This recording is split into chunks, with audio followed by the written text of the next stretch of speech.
nyatakan Engkau Tuhan di hidupku, Tuhan di setiap ucapan dan perbuatanku.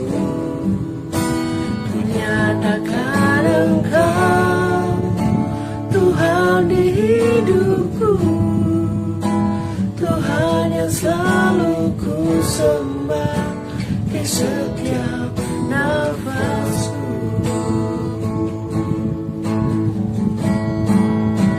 Ku nyatakan Engkau Tuhan di hidupku, Tuhan di setiap ucapan dan perbuatanku.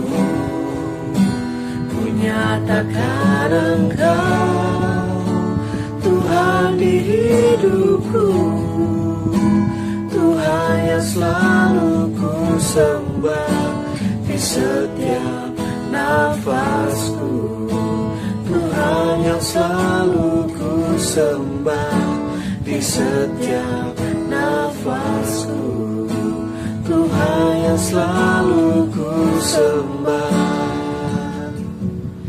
di setiap nafasku.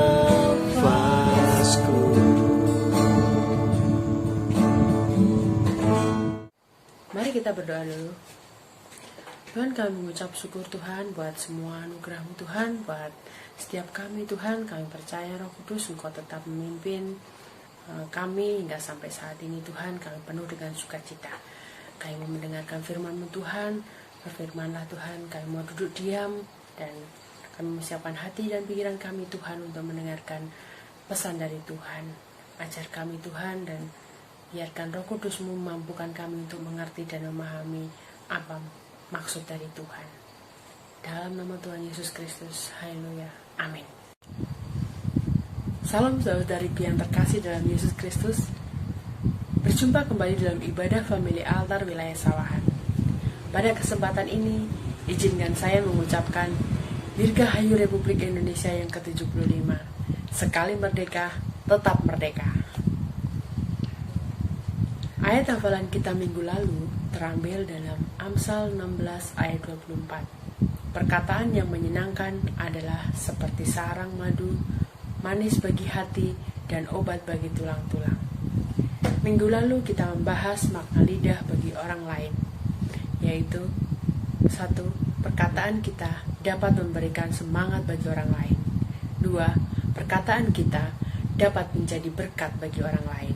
3. Perkataan kita untuk mengajar orang lain. Minggu ini kita masih membahas tentang lidah, yaitu makna lidah bagi Tuhan, di mana kita harus menggunakan lidah kita untuk memuliakan Tuhan. Bagian yang pertama, lidah untuk memuji dan menyembah Tuhan. Dalam Yohanes 4 ayat 24 difirmankan bahwa Allah itu roh dan barang siapa menyembah Dia harus menyembahnya dalam roh dan kebenaran. Maka dari itu, lidah kita harus lebih digunakan untuk memuji dan menyembah Tuhan daripada untuk membicarakan hal-hal yang tidak ada gunanya. Barang siapa menggunakan lidahnya untuk memuji dan menyembah Tuhan, engkau akan menyukakan hati Tuhan, yang membawa berkat bagi kehidupan kita, baik kehidupan di muka bumi maupun kelak di surga. Bagian yang kedua, lidah untuk berdoa dan bersyukur kepada Tuhan. Dalam Kolose 4 ayat 2 difirmankan, bertekunlah dalam doa dan dalam pada itu berjaga-jagalah sambil mengucap syukur. Anak-anak Tuhan yang mengenal Tuhan dengan benar selalu mempunyai kehidupan doa dua arah, sehingga mereka tahu apa yang harus diperbuat untuk memenangkan hati Tuhan. Doa yang disertai ucapan syukur adalah doa yang benar, sebab Tuhan mengendaki kita untuk selalu bersyukur dan segala keadaan. Dalam 1 Tesalonika 5 ayat 18 difirmankan, mengucap syukurlah dalam segala hal, sebab itulah yang dikehendaki Allah di dalam Kristus Yesus bagi kamu. Kalau kita percaya bahwa segala perkara terjadi dengan seizin Tuhan, maka kita harus bersyukur dan percaya bahwa segala sesuatu dalam kendali Tuhan. Marilah kita bertekun dalam doa dan ucapan syukur. Bagian yang ketiga, lidah untuk menyampaikan pesan Tuhan. Dalam Kisah Para Rasul 2 ayat 17-18 difirmankan, akan terjadi pada hari-hari terakhir, demikianlah firman Allah, bahwa aku akan mencurahkan rohku ke atas semua manusia. Maka anak-anakmu laki-laki dan perempuan akan bernubuat, dan teruna-terunamu akan mendapat penglihatan-penglihatan, dan orang-orangmu yang tua akan mendapat mimpi.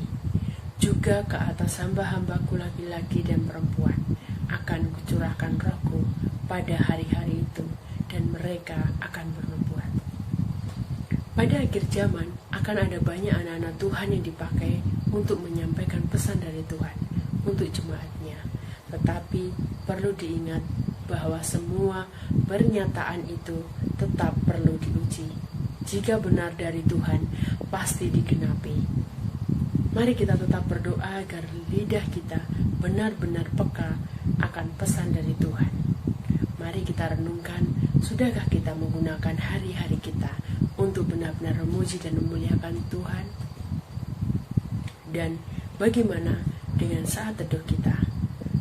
Ayat hafalan kita minggu ini terambil dari Mazmur 33 ayat 1. Bersorak-soraklah hai orang-orang benar dalam Tuhan, sebab memuji-muji itu layak bagi orang-orang jujur.